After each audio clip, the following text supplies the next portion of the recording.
Printed, stomped, and strategically removed. I am everybody.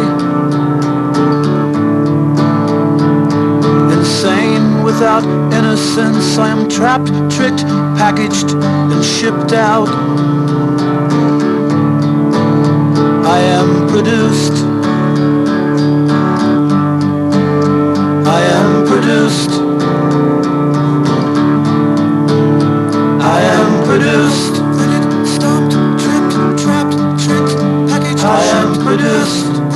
Stomped, tripped, trapped. We pretty much never skated during the day. We just got our own generators and lights and just started lighting it up at night because it's so hot out there in the desert that you don't really want to be there in the day. I've seen pictures of it from Del Delgado back in the day, like before it had any graffiti in it. It was all white with blue tile. Originally, the Nude was a nudist colony where movie stars would go out and party and stuff. In the early gangster days, I guess Al Capone had a house near Desert Hot Springs.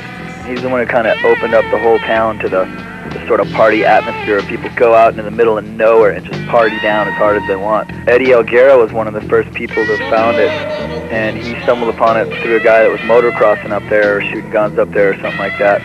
Up on top of a hill in the middle of the desert in Palm Springs with like a view all around, you know, of just full mountains, desert, cactus, rocks, snakes, scorpions. When they were first skating there, the whole buildings and everything were all intact, and there was all kinds of, you know, like ovens and wash machines and everything that still pretty much worked, and you could go and skate the pool. One time someone drove a car into it and just left the car in there. People eventually broke the car into pieces and got a truck and dragged it out up the shallow end stairs. People came and just dumped a whole bunch of stuff in there, but of course people came and cleaned it out. Well, the cops would come up for parties, you know, and shut it down here and there when the parties got too raging. But that first blowout was from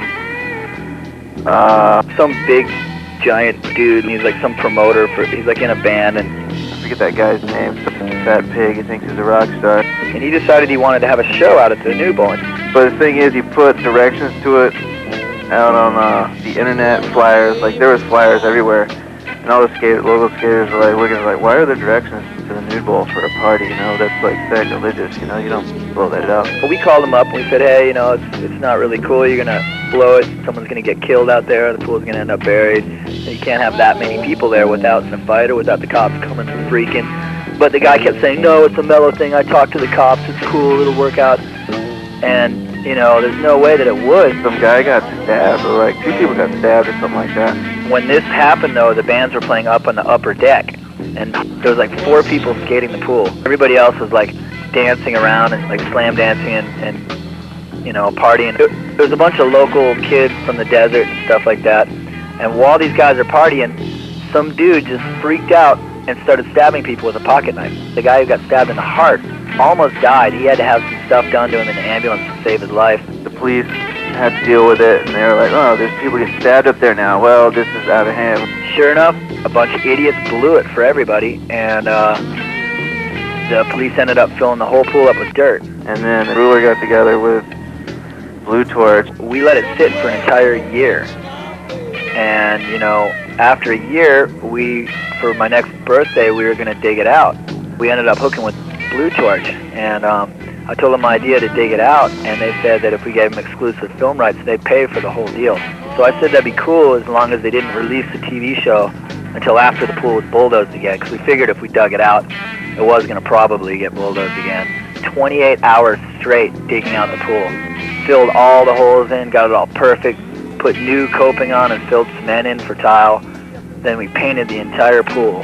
We put the death box back in it right where it used to be.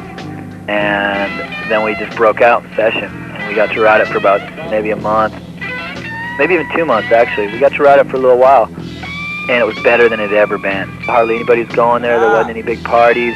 Some people just couldn't handle the freedom and couldn't handle their own egos and they had to act like they were tough by starting fights and guns. And so, I mean, there was times when the whole pool, like the whole area all around it caught on fire for like 20 miles around the whole area. I mean, it was amazing the place didn't get bulldozed before. Cops had to come out again, and then